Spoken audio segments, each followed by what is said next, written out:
Buenas tardes con todos y todas. Voy a hacer un breve relato descriptivo de los cambios y de los contenidos que tiene la Constitución en relación a la función electoral. Es importante partir de la idea de que la Constitución de la República del Ecuador sienta las bases del derecho electoral. ¿Y por qué digo que sienta las bases? Si nosotros revisamos el artículo 1 de la Carta Magna, podemos ver que claramente establece que la República del Ecuador es un Estado democrático y además reconoce como fuente del poder público al pueblo, en base justamente al principio de soberanía popular. Posteriormente, encontramos en el artículo 61 la Declaración de los Derechos Políticos o Derechos de Participación, en el que se encuentra el derecho a elegir y ser elegido, el de participar en los asuntos de interés público, el presentar proyectos normativos, fiscalización, revocatoria de mandato, entre otros. En el artículo 95, en cambio, encontramos a la participación ciudadana como un derecho garantizado en la Constitución que tiene que ejercerse a través de diferentes mecanismos de participación ciudadana, ¿no? Y ahí nos habla acerca de los tipos de democracia que están reconocidos en nuestra Constitución, como es la democracia representativa, la democracia directa o participativa y finalmente la democracia comunitaria. Posteriormente, del artículo 103 al 107, se regula justamente esta democracia representativa y vemos que, y es una de las críticas que se va a decir al final, que justamente respecto a la democracia comunitaria no tenemos artículos de la Constitución que nos regulen y que nos establezcan cómo al final tiene que desarrollarse este tipo de democracia. Posteriormente, del 108 al 111, se reconocen a los partidos y movimientos políticos como organizaciones públicas no estatales, donde se observa la importancia de los partidos como expresión de la pluralidad política, porque al final terminan siendo los interlocutores entre la ciudadanía y el Estado. Y finalmente, del artículo 87 al 224, se regula la estructura y funciones de los órganos electorales. Y en esta parte es donde nosotros vamos a analizar justamente la nueva función electoral. La Constitución dejó de un lado la división tripartita de Montesquieu e incluyó dos nuevas funciones del Estado, entre esas a la función electoral. Justamente la preocupación del constituyente fue generar una verdadera independencia del órgano electoral frente a los poderes clásicos, específicamente el Ejecutivo y la Asamblea Nacional. Entonces, la idea de crear un órgano independiente tenía que ver justamente con la deslegitimación que sufrió el Tribunal Supremo Electoral en la Constitución del 98, porque este ente estaba encargado de ejercer competencias tanto de naturaleza administrativa como jurisdiccional. Y al final es una conformación que se mantiene en otros países de aquí de Latinoamérica, como por ejemplo Costa Rica, Nicaragua y Uruguay. Pero en el caso ecuatoriano, esta concentración de funciones trajo, y lo reitero, una pérdida de legitimidad y desconfianza no solo de la ciudadanía, sino incluso de los partidos políticos. Así, al constituirse ahora la función electoral, aparece como un órgano bicéfalo. ¿Y por qué como un órgano bicéfalo? Porque ahora está conformado por dos entes de igual jerarquía, como son el Consejo Nacional Electoral y el Tribunal Contencioso Electoral. Esta división, a mi criterio, es un avance cualitativo y cuantitativo en la garantía de la democracia. ¿Por qué? Porque justamente permite que otro órgano revise las actuaciones administrativas de la función electoral. Sin embargo, ningún órgano, sea que esté conformado como un órgano bicéfalo o en el anterior que esté concentrado en funciones, va a tener el éxito esperado si no existe una independencia. Una independencia no solo de los partidos políticos, sino de los intereses políticos que deben existir, ¿no es cierto?, justamente con este máximo veedor y árbitro de la función de los procesos electorales. En todo caso, ¿qué sucedió? Al Consejo Nacional Electoral se le encargó la fase administrativa, que a su vez esta fase administrativa se divide en una parte técnica y en una parte política.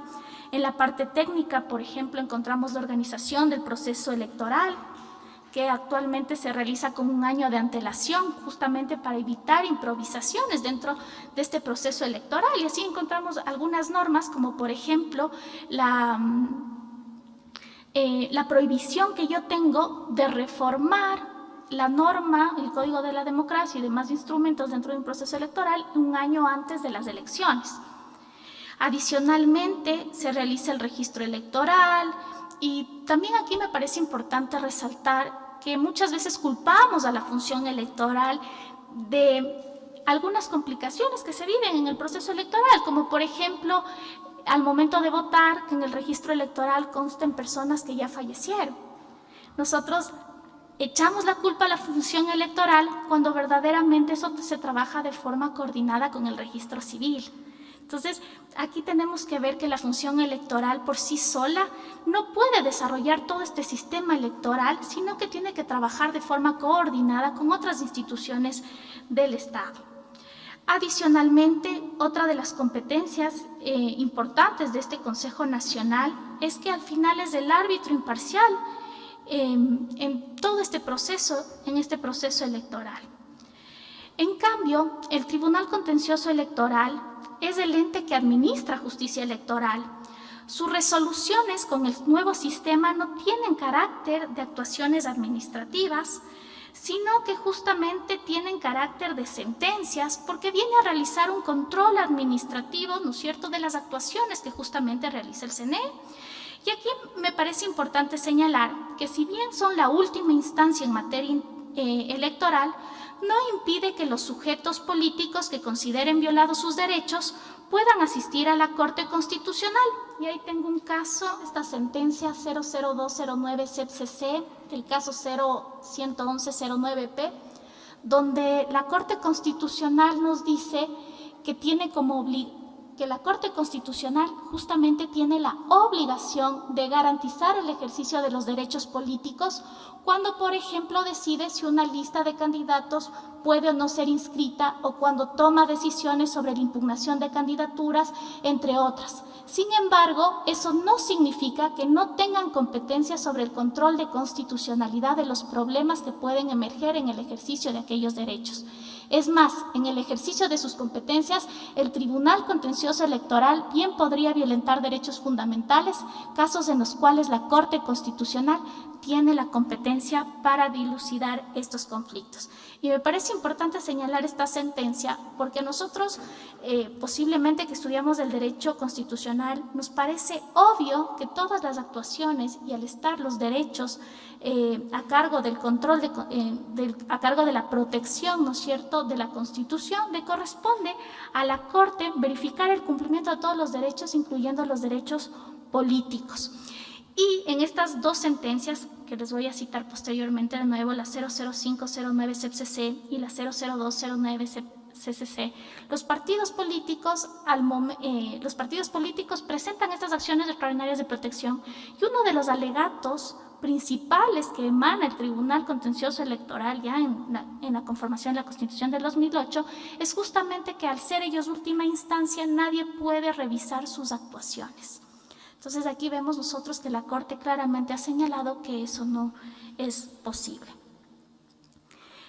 Además me parece importante señalar que con esta institución, con este órgano bicéfalo, la estructura orgánica de la función electoral ha sido mejorada y una muestra de ello es que tenemos procedimientos claros en materia electoral, recursos, quejas, impugnaciones, que antes no tenían un proceso establecido y en cambio ahora, gracias a esta división, podemos encontrar a través de un reglamento el principio de oportunidad establecido para todos los recursos, legalidad, transparencia, que claramente viene a dar una mayor seguridad a los partidos políticos al momento que participan y a la ciudadanía también al ejercer su derecho. Finalmente, al ser la función electoral como un guardián fundamental del principio democrático a través de los mecanismos de democracia señalados anteriormente, que era la representativa directa y comunitaria, Tengo que señalar que la Constitución del 2008 ha reforzado esta democracia representativa. ¿Por qué? Porque ha fortalecido la inclusión del voto a personas con discapacidad, por ejemplo. Ahora existen carpas en los recintos electorales con el fin de evitar barreras físicas, lo que promueve una mayor participación ciudadana. Existe el voto a personas privadas de la libertad sin sentencia ejecutoriada.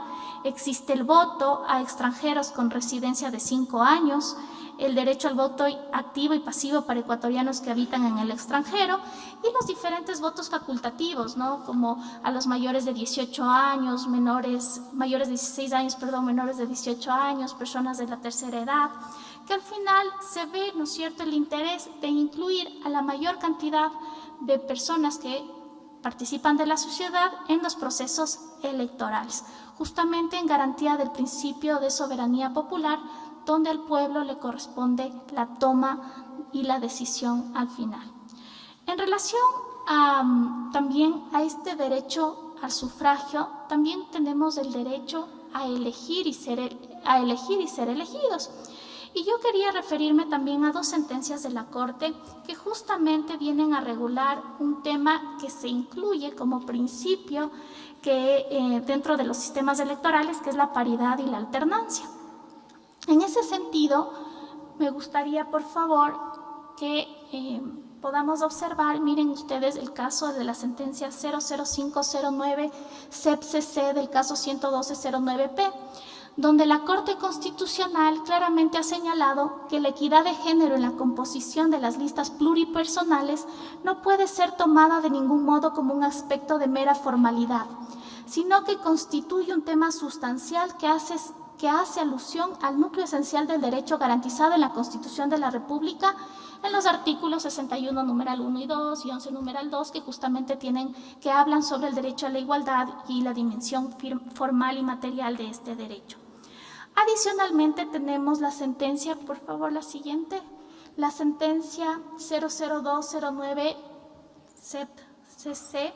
En esta sentencia no solo que establece la importancia de la paridad, sino que también nos explica en qué consiste la alternabilidad y qué consiste la paridad. Entonces, en la alternabilidad dice que las listas pluripersonales deberán ser conformadas hombre-mujer, así sucesivamente.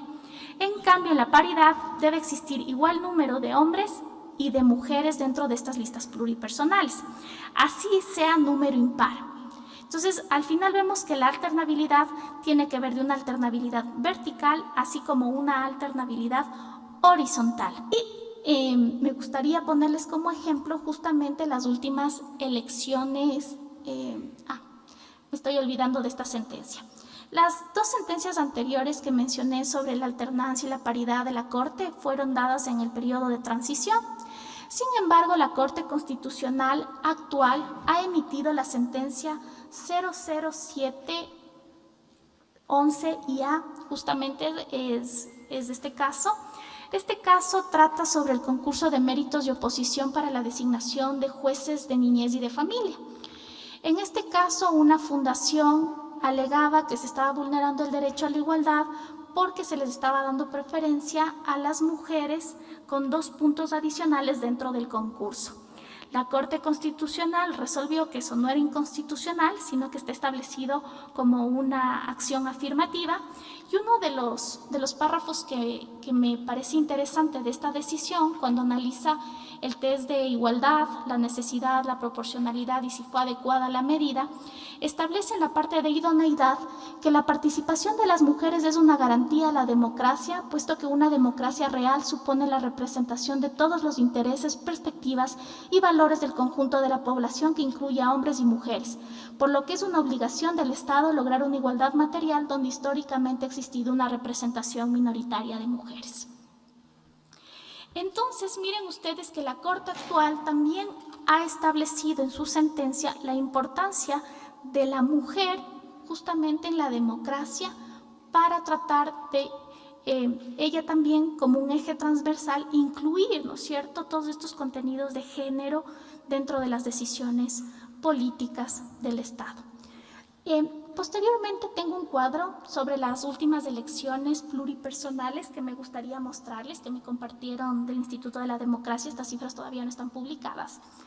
Y miren ustedes que para alcaldes, en el 2019 se eligen 203 hombres alcaldes y 18 mujeres alcaldesas.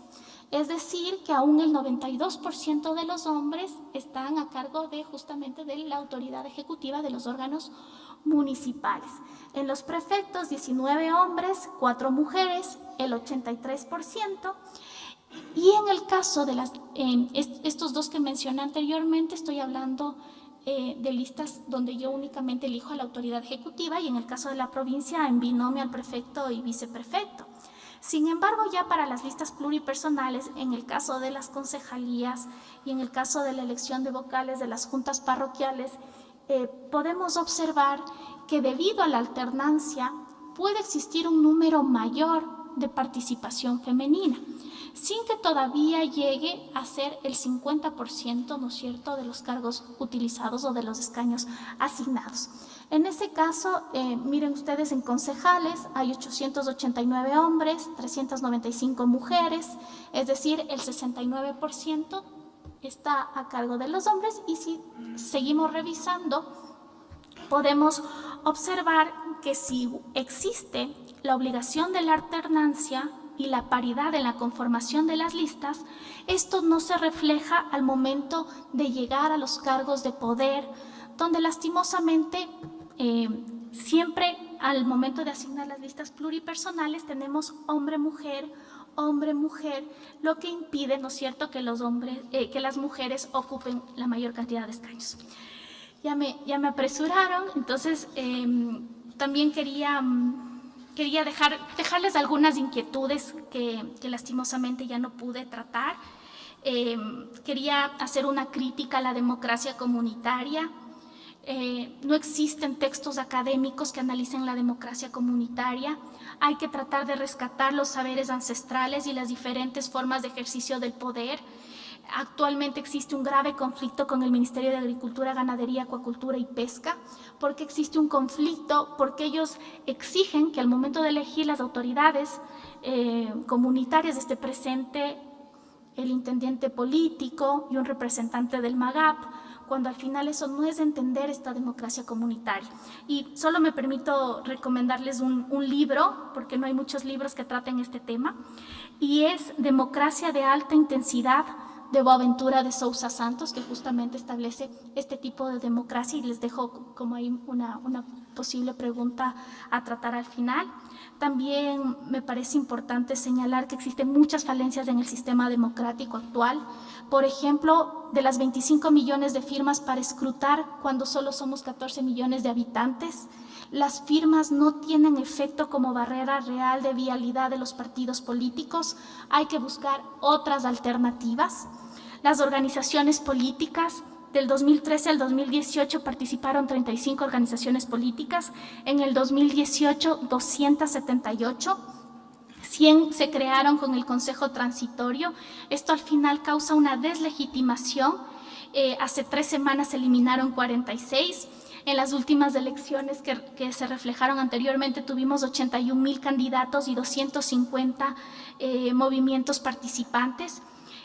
Y aquí sí me surge a mí la inquietud, ¿no? ¿Necesitamos movimientos y partidos a nivel cantonal, a nivel parroquial, o únicamente deberíamos regularlo a nivel provincial y nacional, justamente para mejorar esta posibilidad de democracia y de conocer a las personas que elegimos?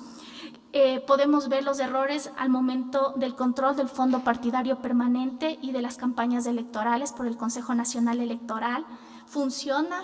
El Consejo Nacional Electoral no ha saltado a la luz ninguna novedad, ¿no? Y tenemos en las noticias todos los días sobre el caso sobornos. Entonces, ¿está funcionando este control? ¿Se debe a la gente el voto electrónico? No es solo votar a través de un sistema, sino la automatización de procesos.